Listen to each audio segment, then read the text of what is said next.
Here at Helmuth Ford, we are a small-town dealership with no hassle and no pressure.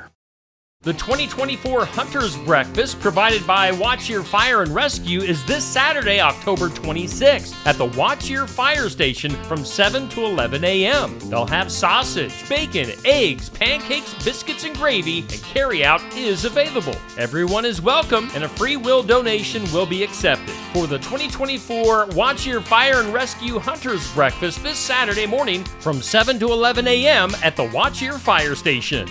Delta Fire and Rescue presents the Delta Haunted House at 109 North Center Street in Delta. Admission is just $10 per person. The Delta Haunted House is open each Friday and Saturday throughout October and on Halloween night from 8 to 10 p.m. Food and drinks will be available for purchase, and now accepting cash and most major credit cards. It's the Delta Fire and Rescue Delta Haunted House, Fridays and Saturdays in October and on Halloween night. The City of Sigourney will be accepting bids for the removal of snow. All sealed bids must be received by 4 p.m. on Monday, November 4th at the City Clerk's office at 100 North Main in Sigourney. Interested parties will be responsible for snow and ice removal from the sidewalks listed on the screen, as well as all the steps into the Memorial Hall. The snow and ice must be removed in a timely manner and according to the City Code of Ordinances. The successful bidder will be responsible to purchase ice melt and provide any equipment used. You may review a copy of the contract by contacting the City Clerk at City Hall.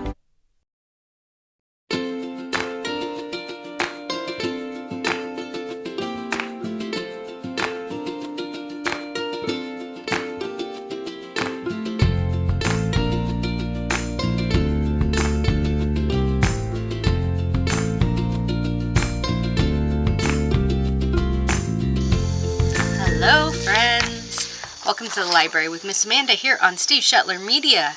Today is not quite Halloween, but we're getting there. I'm excited for Halloween. If you've watched my segment the last few weeks, you know this.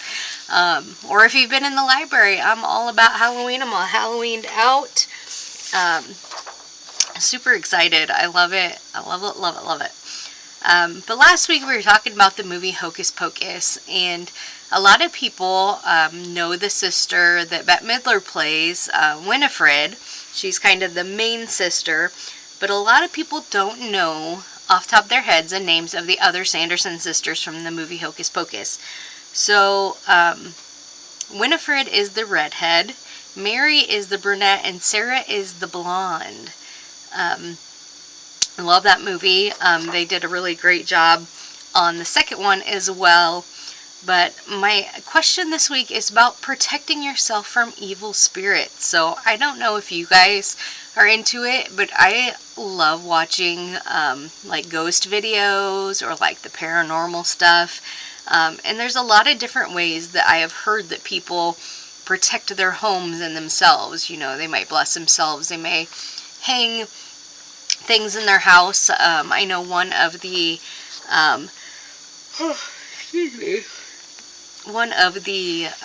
beliefs is that if you hang a horseshoe or something iron, that it will kind of absorb the evil energy.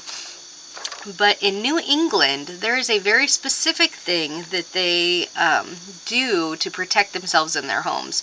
So in early New England times, how did they protect their homes from evil spirits? And it doesn't say if this still is done, but I would imagine so if it's in their heritage, in their lineage, that they would still do this. There's a very specific thing that people in New England did, or maybe still do, to protect their home from evil spirits. And it kind of shocked me. It wasn't anything that I had ever heard before. And I watch a lot of things on the paranormal. But we'll get that to at the end of my segment.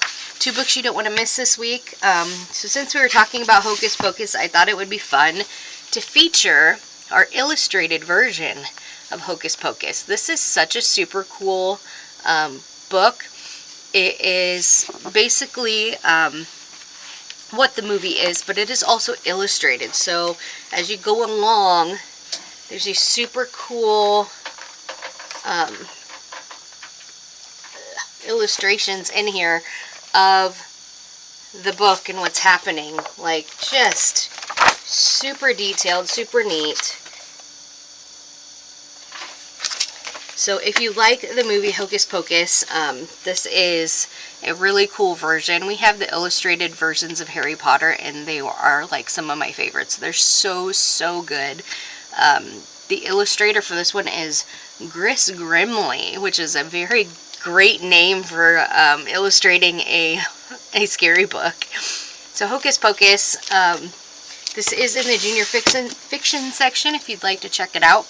My second book is in our mystery section, and this author has actually got several books in this series and several Halloween ones in this series.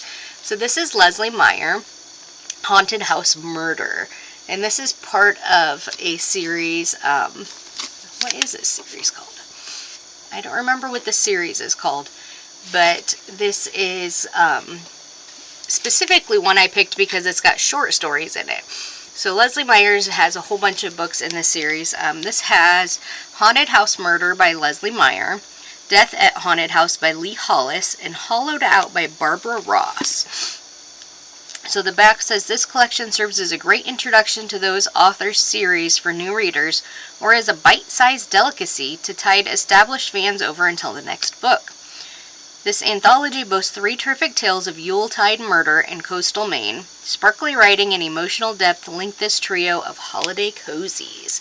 So if you like some cozy mysteries, nothing that's going to give you nightmares, there's 3 in this book, Haunted House Murder. Alright, programs coming up at the library. So October is coming kind of to a close. We are doing our freezer meals next week, but our registration is closed for those, so we will do it again in November, obviously. But the last thing we have in October is Trick or Treat Around the Square. We will be up by the old Lifetime Dental building in the Brothers Market parking lot doing our trunk or treat. So make sure you stop by if you're doing Trick or Treat Around the Square and see us. Cook the Book for November will be the 4th. Toddler times in November are going to be a little different. We're only having 2, November 4th and November 25th. The second second Monday is Veterans Day, and as a veteran, I am out and about doing different programs in the town, and kind of enjoying all of the things that are going on. I know there's a big luncheon out at the expo that I'm excited for. Super cool they're putting that on. But usually I'm at the schools talking to the schools about my military experience. So November 11th we will not have it, and then the week after that, November 21st, is freezer meal week, so we do not have it that time. So toddler times November 4th and 25th in November. After school program will be November 12th, 13th, and 14th. So 12th will be Tuesday for 4th, 5th, and 6th. 13th will be Wednesday for 2nd, 3rd, and the 14th will be Thursday for K1. After school program, so they will start at 3:30 and be over at 4:30. Book club for November is November 16th at 10 a.m. Again, if you come to our book club and have never been before, do not use the front door. We keep that locked because we just have random people wandering in if we open that one. But if you come to book club, use the door back by the shed on the north side of the building, back where like the staff usually parks. That door is propped open for book club on the 16th of November at 10 a.m. Freezer meals for November will be the 19th and 20th. You have until the, let's see, I gotta look at my calendar to see. So they'll be 19th and 20th, so November 8th will be the last day to sign up for those. Reminder that we do not do freezer meals in December, so if you want to stock up for the holiday season, make sure that you are signed up for that. And then our Thanksgiving hours, just as a heads up, I know it's a little bit early, but on the 27th, that Wednesday, we will close at 5 p.m. And then that Thursday for Thanksgiving will be closed all day, and then we will open back up for Black Friday, the 29th. All right, our question of the week. In early New England times, how did they protect their homes from evil spirits? So some of us might think of blessings or lucky charms or something hanging up. they actually believed in hiding their shoes in the walls. Let me explain, because I was a little confused too. So, according to the National Park Service's website, early New Englanders often protect their homes from evil spirits by concealing personal items like shoes within the walls of their homes. Now, why would they do that? The belief was that a personal item like an old shoe had absorbed the essence of the former wearer, i.e., you. Thus, the witch or demon would mistake the essence for their intended victim and become trapped. So, if you are tearing down some walls and put some new walls up, hide a shoe in there. It might protect you for some evil spirits. That's one I've never heard before, and as someone who has been a lover of paranormal everything all my life, that's a new one to me. So if you have some advice for surviving the spooky season, I know my daughter has been scared of everything. Some of it's silly, some of it makes sense, but if you have some advice for getting through the spooky season without being too scared, make sure you comment below and let me know.